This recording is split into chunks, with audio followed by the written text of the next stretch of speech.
The Play Action podcast is fueled by Picasso's Pizza, where every night is pizza night. The trade deadline has come and gone. We'll assess what the Bills did and didn't do this week. The Bills are 5-3 after a mini bye. Will the real Bills please stand up? We dive into who the real Bills might be. And those Bills are headed back to Cincinnati, so we'll preview that AFC showdown ahead of Sunday Night Football. The Play Action podcast starts now. The NFL trade deadline has come and gone, and when the dust settled, the Bills had added 2 players, one in a trade, one in a signing, and retained 1 player who they might have let go. Katherine, let's see where the Bills stand here in the wake of this activity. Yeah, so they added Leonard Fournette and then Rasul Douglas from the Green Bay Packers. But let's start with Kaiir Elam, who they also kept. There was a bit of speculation that the Bills might move on from him. He's been a healthy scratch a number of times, including the previous game with Josh Norman coming in just on special teams, but still a notable decision by the Bills. Mark, what do you kind of make on this decision on Kaiir Elam? We don't know everything that went on behind the scenes, but he will remain with the Bills. Yeah, well, as Katherine, as you put in perspective on game day against Tampa, they a 35-year-old cornerback off the street who had been with the team 4 days is active ahead of their number 1 draft pick. Josh Norman up, Kaiir Elam down for the Bucs game. Elam is a bust, flat out bust right now. I'm glad they didn't get rid of him. They made it such a big investment, a number 1 draft choice. And we've said before, Elam has talent. He is by all accounts, a pretty hard worker. He is not a malcontent in any way. So I still think it's on the coaching staff to work with him and get him turned around. There is talent here to mold. Granted, he's a press man corner, and it just seems like they don't like the way he plays off coverage. It's been a harder than expected adjustment for him to play the Bills' off-zone scheme. It's discouraging, but I think, as we've seen with, say, A.J. Epinesa, who has improved over the course of 4 years, I'm glad they didn't give up on him yet. Mark, if I'm remembering right, while we were watching that Tampa game, you saw some matchups coming up where you think the Bills could use Kaiir, right? Do you remember off the top of your head any of those? Well, yeah. Obviously they face a gauntlet of great wide receivers coming up, starting with the Cincinnati game. You want your 6'1", long arm corner who has 4.39 speed, in the big picture. You'd like him matching up with Jalen Waddle and Devonta Smith of the Eagles and T. Higgins of the Bengals. Now, it's not going to, they've traded for Rasul Douglas. Kaiir Elam, I don't see him, barring injury, getting a whole lot of playing time. He's a project. He is back into the long-term project category. So it's too bad because they could use a big, fast, physical cornerback to cover T. Higgins Sunday night. It's not going to be Kaiir. That leads to the signing or the trade for Rasul Douglas, who does fit the Bills' scheme perfectly. Yeah, he's coming over from the Packers. They swapped picks as well. How he fits in this defense, we've heard good things from Green Bay media on him so far. Have a few friends who have covered him and said all good things. But Mark, how do you see him fitting into this defense? Yeah, he is not a speed burner, but he has good size, 6'1", and he has really long arms, over 32 inches. That's a trait that the Bills, as an organization, covet tremendously in cornerbacks. It's a reason, one of the many reasons Trey White was drafted in the first round. And he has really good vision in coverage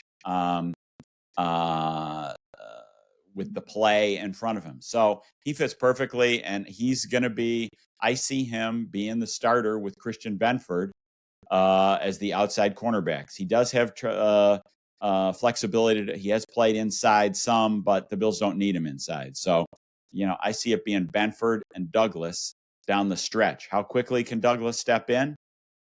I think they're going to push him in pretty quickly. I mean, they did it with Josh Norman. Not exactly the same case there as much since he was on special teams, but still, that was a very quick acclimation to your earlier point on 4 days with the team.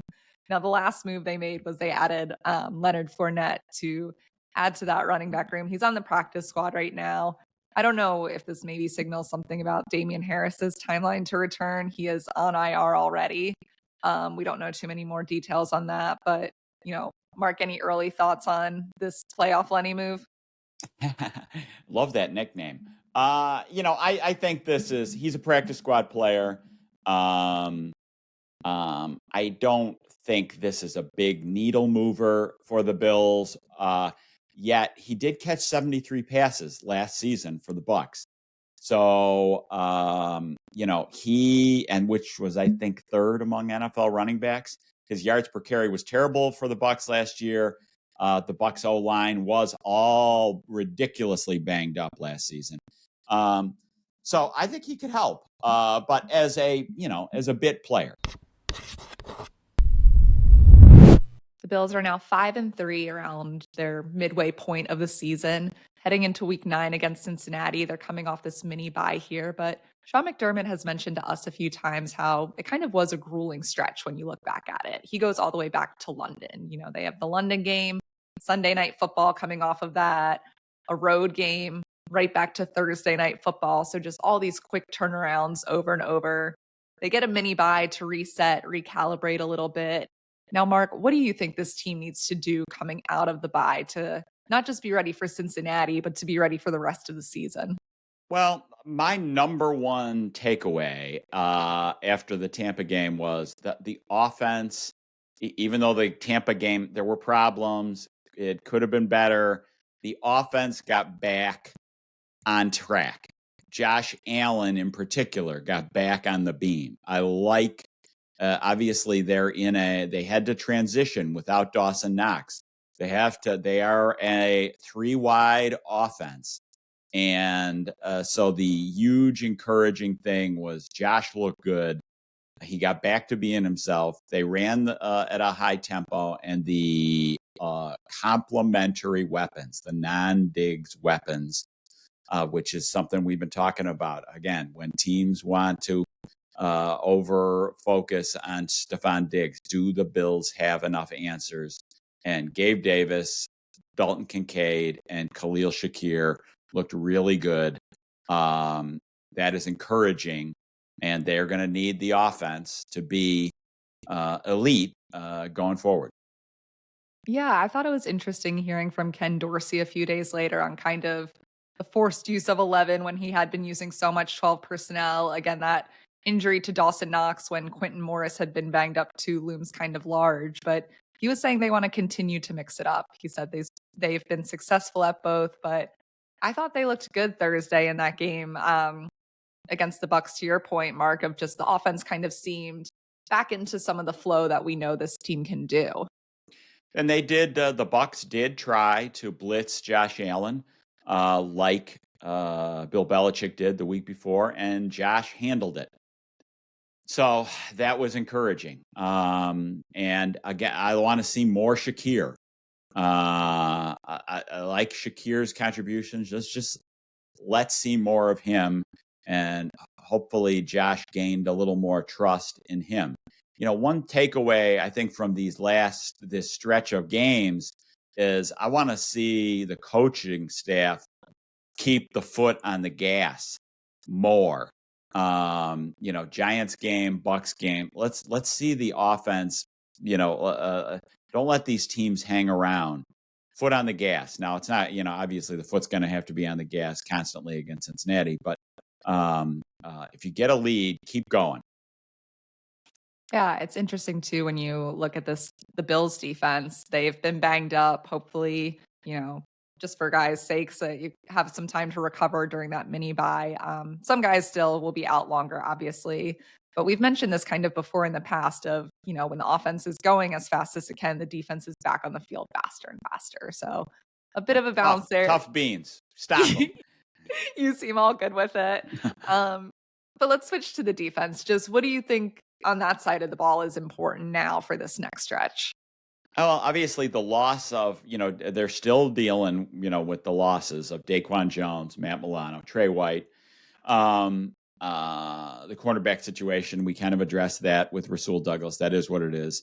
I think the linebacker, encouraging wrinkle, they did not make a move at linebacker, which some people were, debating at the trade deadline. Get a veteran in. I don't think they needed that. I'm still encouraged by the play of Terrell Bernard. He had a great pass breakup in the first half against Tampa on a third down, or maybe it was a first down anyway, in coverage, diving deflection. They are missing Matt Milano. They have Terrell Dodson got all the snaps at weak side linebacker. He has been okay against the run.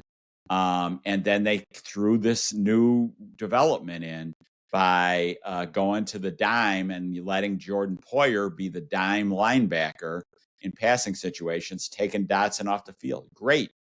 Go with that. I think that's a creative, good solution to the coverage linebacker problem. I thought the coaching perspective on that was pretty interesting. How Sean McDermott was saying the reason we're seeing it now is because they're trying to problem solve without Matt Milano. He was pretty candid about that. But that's not why they started practicing it. Eric Washington was saying, even going back to OTAs, training camp, they'll try out stuff like that just to get guys a little more comfortable with it.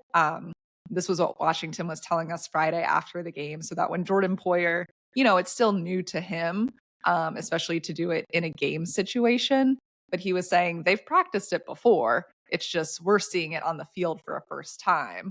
Obviously, could happen more and more, again, with that perspective that they are problem solving as much as they can. But I thought it worked well when they ran it as well. Yeah. And, and again, getting the third safety on the field. He's a more experienced player than Dodson, and I think that's a good solution on defense. They should. I think that works, and that's not a fix that only works against Tampa. I think that's a fix that works well against elite offenses like Cincinnati. And here they come. Okay, it's a big matchup Sunday night in Cincinnati. The Bills get to show that they belong in the upper echelon of the conversation of the elite teams in the NFL. Cincinnati coming off a hugely impressive destruction of the 49ers. Katherine, what's your top of mind on this matchup? Ooh, there's a lot to get into. I think this is a matchup that a lot of us circled kind of as soon as the schedule was coming out, a Sunday night game, a rematch with the team that knocked them out of the playoffs, some emotional stuff with DeMar Hamlin, just that has tied these two teams together. So I think there's a lot of storylines with this game, but above all, just a really good football game. Hopefully when you look at the caliber of both of these teams, it should be a fun game for people to watch on Sunday night. Yeah, no doubt. I mean, this is the Bengals have been in the AFC Championship game the last 2 years. I mean, I hate to be a buzzkill, but I view the Bengals as they're bad. I think they're better than the Bills. I think they're better all around than the Bills. I think this is a bad matchup for Buffalo. I think Buffalo matches up better with Kansas City than Cincinnati.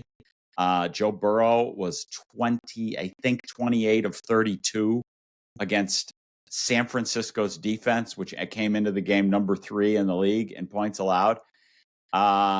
Yeah. And then here we go with the cornerback matchups, because if you aren't good at corner, this is where you would like Trey White. This is where you would like an elite corner, because Jamar Chase is a superstar on the Randy Moss level, and T. Higgins is a big monster on the outside. Mark, yeah, you mentioned the incredible play of those wide receivers. The Bengals don't mix stuff up too much. They know what works for them, and they just keep running it over and over. They did show some growth on their offense last year for sure, but I think they found what works and they stick to it. And, so far it's going well for them, as they kind of, after a weird start to the season, get back to where they've been. Yeah, to your point, they're a 3 wide receiver offense. They line up and say, we're better than you. And they are better than you. Okay, so while I am extremely pessimistic about the Bills winning this game, let's talk about a couple points that, are positives. San Francisco rolled up 460 yards on the Bengals with Brock Purdy, who's not as good as Josh Allen. And they had 2 interceptions, bad interceptions, one of them deep in the red zone. So they could have scored a lot more points. So the Bengals defense is really good, but this is the Bills should be able to move the ball this week. What stands out to you about that Bengals defense? They have that excellent front seven. They've asked a lot of their safeties and kind of this chameleon-like defense. So just kind of, what would you say is their identity when you're dissecting them? I think that they are extremely well coached with Lou Anarumo, and who coulda, shoulda, woulda got the Arizona head coaching job. I think it was a mistake by the Cardinals to not pick him after he interviewed. He is great at adjusting during the game. Things not going right, he'll adjust, find a solution. So it's a big matchup for Ken Dorsey. The Bengals are going to show them things. The Bills are going to have to adjust on the fly. I think they're big. They're solid across the board. Their defensive line and linebackers are outstanding. So they play well together. They have an underrated, fantastic front four, led by Trey Hendrickson, who already has 8 sacks in 7 games. That's going to be a problem. One more thought about this game. This is not a must-win game for the Bills. The Bills gave away, in my eyes, a game in New England, losing at New England. So they need to pick up a win somewhere, okay? But they could pick it up Cincinnati, at Philadelphia, at Kansas City. So if they win one of those 3, they're really go back to being in good shape, potentially, right? So this is not a must win, but it would be really good if the Bills looked very competitive against the Bengals. I think that's a very calming note after, you were feeling pessimistic earlier, Mark. You say now it's not a must win. It's all good. But either way, we'll have coverage all leading up to the game from the game itself as well. So make sure you're reading on buffalonews.com, subscribing wherever you get your podcasts, and we'll be back next week with more on the Buffalo Bills. Treat your team to the most flavorful pizza on game day at Picasso's Pizza. 4 great Western New York locations: Williamsville, West Seneca, Lancaster, and Blaisdell. Picasso's. We are Buffalo's Pizza since 1980. Order online today at picassospizza.net.